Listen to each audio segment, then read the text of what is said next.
I know what you're saying. Just when I thought he couldn't get another freaking Macintosh and make a video about it, here it comes. Indeed.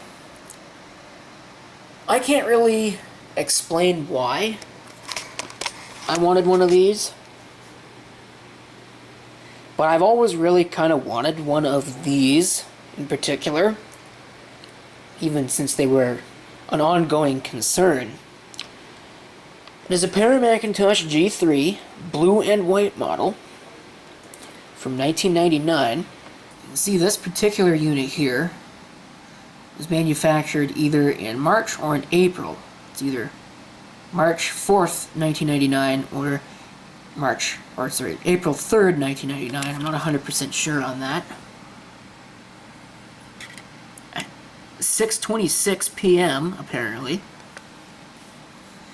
And this is one of the earlier models with the 300 MHz PowerPC 750 processor, G3, 512K of backside cache, 64 meg SD RAM, 6 gig hard drive, and a CD-ROM. Assembled in Singapore, and you can see this nice fancy blue and white pattern here on the back that effectively matches the machine. We have a microphone and speaker output, 2 USB ports. This, I believe, was the first Macintosh. No, it was not. The iMac preceded this, but it was the first Power Macintosh desktop style machine with USB ports, although it did also have an ADB port for using your older keyboards and mice.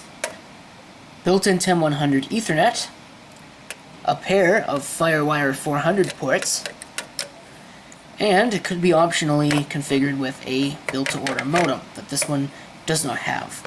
Of course, I've had several Power Mac G4s over time. Still have several, including that one right there, some of the later designs. And they're nice too, but there's something about this original G3. I don't know, maybe it's the G3 emblazoned in the side there. Or perhaps it's just the fact that it's blue. Because it could be that. One thing I forgot to mention on the back here. Actually, 3 things I forgot to mention on the back. This is for a lock. You put a lock on that and prevent people from opening the case, which we'll come to in a second. There are 4 expansion slots, one of which houses your video card. And the power supply, I believe, is a fairly standard PC type, or at least pretty close to a PC type. Got your normal connector there, and also this inverse connector, which is for powering your monitor. When you turn the computer on, it also provides power to your monitor. That was common back then, but it's not so common anymore. This is the so-called Yosemite architecture, this blue and white Power Mac G3, as mentioned, introduced in January of 1999. So this is not early, but sort of like mid-of-the-road model. They were discontinued. At least the 300 MHz version was discontinued in June of 1999, when it was replaced with some higher-end models. It has 100 MHz system bus speed, and as such uses PC100 SD RAM, which was an improvement over prior Power Macintosh G3 models, the beige ones, which had a 66 MHz bus, and thus used the slower PC66 SD RAM. But the other nice thing that this design introduced, that the older design did not have, is a very easily opened case. Wow. Not really sure what that is, but it looks like this was used pretty late. Marathon service. I don't know if it was serviced for some reason. I mean, yes, it says marathon service. I know how that sounds, but you know what I mean, right? If it was serviced, if it was refurbished, if whatever, I don't really know. I got this from somebody on eBay for a very good price. But unlike previous models, this has the flip down door here that makes everything very easy to work on. You see the ZIF socket, which almost looks like just a standard PC socket, even though it's not. You can see the RAM there. You can also see the CPU there, and you can also see the level 2 cache there poking out. There are 4 RAM slots, PC100. It looks like this RAM stick is kind of loose, so we'll put that back. Let's see, is this original? Hard to say, because the sticker's gone.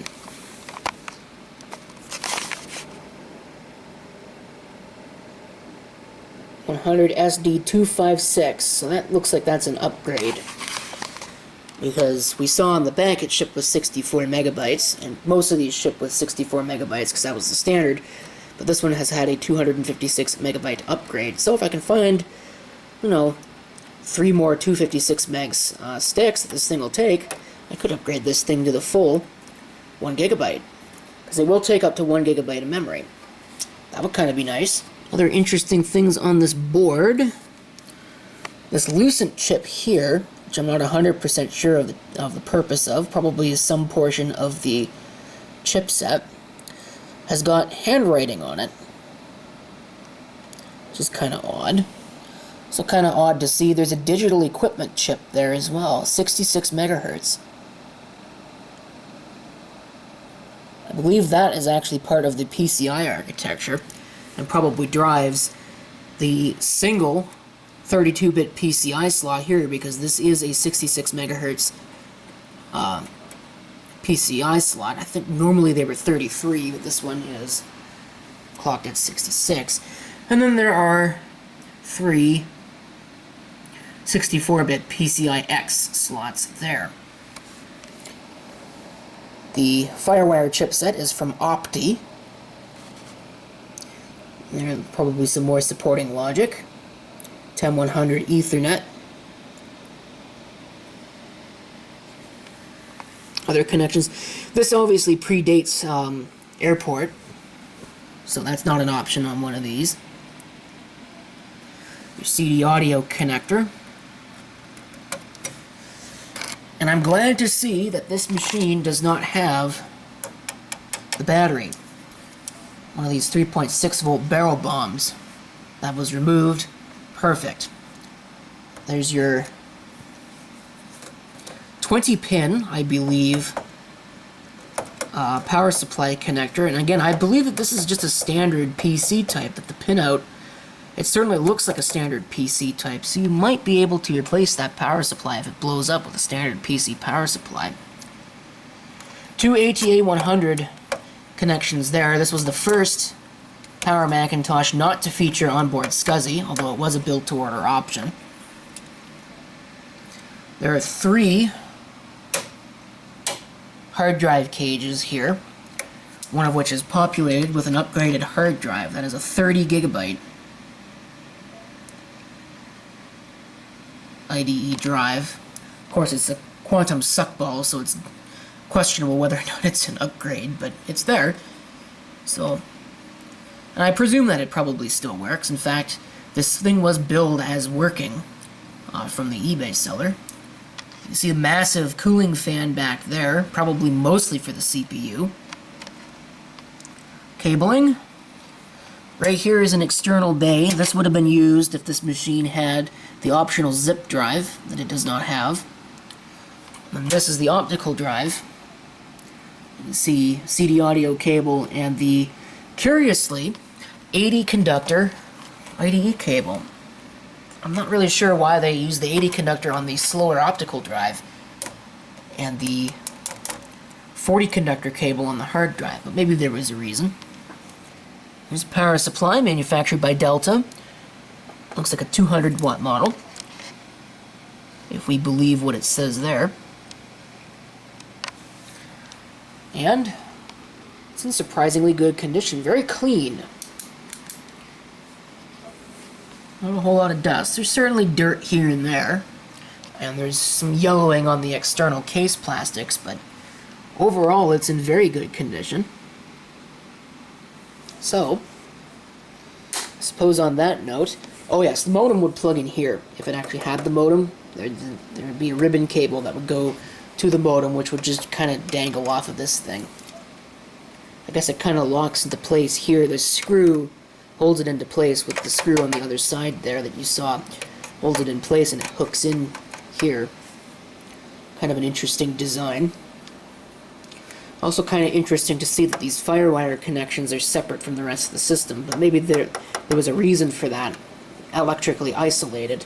I think as far as the rest of the machine goes, there's not really much else to say. There's a speaker right there. So I'm going to close this thing up, and we'll plug it in. Of course, it's not the easiest thing in the world to close, but it's also, you know, 26 years old.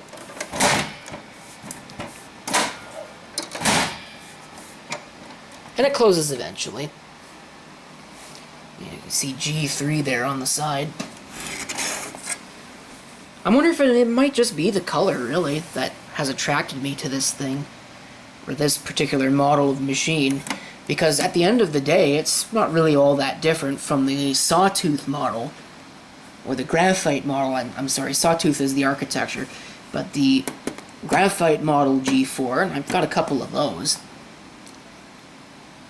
G4 is probably a little bit more desirable in this day and age, but there's something about this particular machine that is very intriguing. You can see it's not perfect or anything like that, but I didn't buy it to be a museum piece. So, let me go ahead and hook this thing up and we'll try it out. Here it is on the workbench. It's a little bit on the large side, but it's certainly not as big as the G5 down there was. Came with this keyboard, which is a nice blue keyboard. It's the French style keyboard, but I mean, who cares? You know, I might care about that. Some of the keys I think are a little stuck, but it's here. It also came with a Lenovo mouse for some reason, but hey, mouse is a mouse. USB mouse. It's not useless. So, I have lost the power. There it is. I'll go ahead and we'll take the power, and we will plug it in. Did not immediately power on. It also didn't immediately explode. Okay. Let's get this monitor set properly. VGA.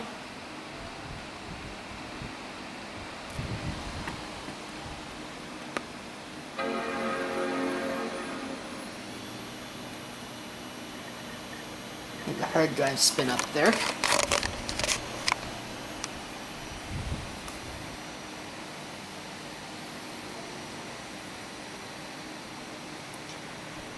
This, I believe, is running OS 9.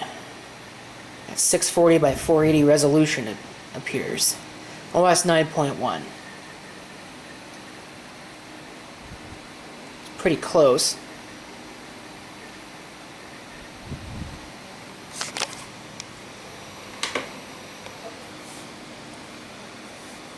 Mouse is working. Keyboard appears to be working, even though it has definitely seen some better days. Still hear the hard drive going in there.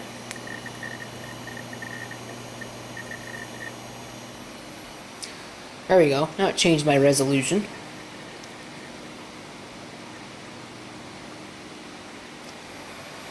Not sure how the hard drive got named to that, but well, there you go. Probably somebody testing the keyboard.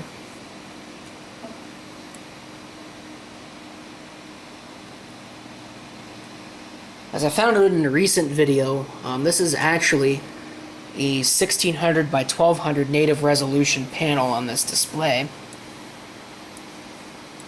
Let me see if I can... Well, the mouse is a little iffy.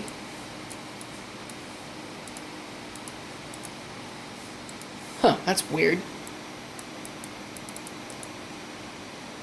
Oh, you know what? This is in the left-handed mouse configuration. Yeah. Airport setup assistant. Somebody had an airport card in this at one point. See, 256 megabytes of memory. 64 would have really been a little bit limiting for something like this, as you can see there. Take a look here. See 512K of backside cache. Power Macintosh G3. Your built-in memory.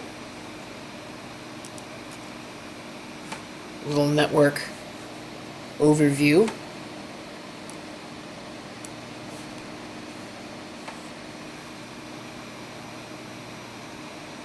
Usual stuff, Apple USB keyboard. There's your USB devices, FireWire, nothing, CD-ROM, which is the typical Panasonic CR587. Nothing really special about it. And the hard drive, 30 gigabytes. How much space is used on it? Basically nothing. Video, again, I believe this is original. It's an ATI Rage 128 with 16 megabytes of video memory.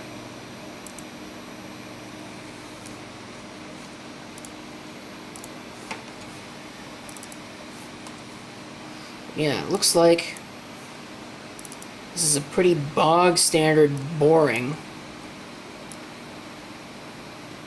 Other than the fact that it's got airport on it. Mac OS 9 installed.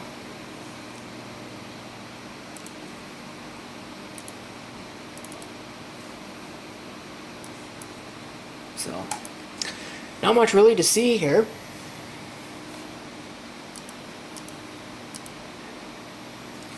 The required airport hardware was not found on this computer. So, somebody shorted me that. See if the optical drive ejects. Works just fine. Kind of interestingly, this is just a standard drive. They just use this little special flapper on. But it's got the headphone output and the volume control, and I believe that those are actually still active. They're not disabled or anything like that in the firmware on the drive.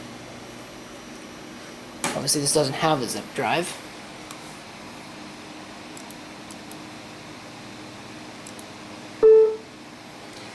There's a speaker. This would have shipped with Mac OS 8.5. And I think I might have mentioned that the hard drive was upgraded. It originally was a 6 gigabyte hard drive, which was standard for these. What am I looking for? I'm looking for sound.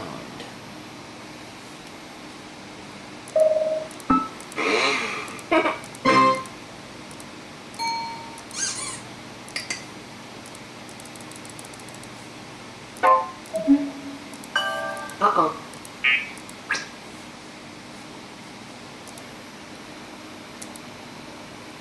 Doesn't really say much about any of the sound hardware in the machine. Go ahead and we can listen to the startup chime. You may or may not have heard it. It might have been a little too quiet.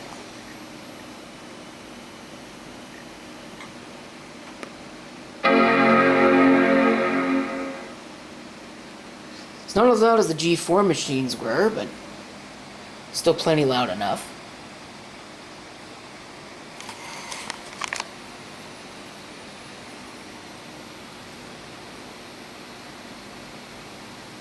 At some point, indeed, I didn't remember my resolution. We're back at 640 by 480. Ooh! Address error. Wonder if there's a problem with the RAM. That might have been mentioned in the listing. I don't actually remember what the listing said. So yeah, it probably will take a little bit of work, but this does still have the old style reset and programmer buttons on the front of the machine as well. But then again, So too did later systems, although I don't believe that these later G4s had the programmer switch. I know for a fact that the G5 got rid of the reset. There is your Power Macintosh G3. Almost said G4. No, it's not a G4.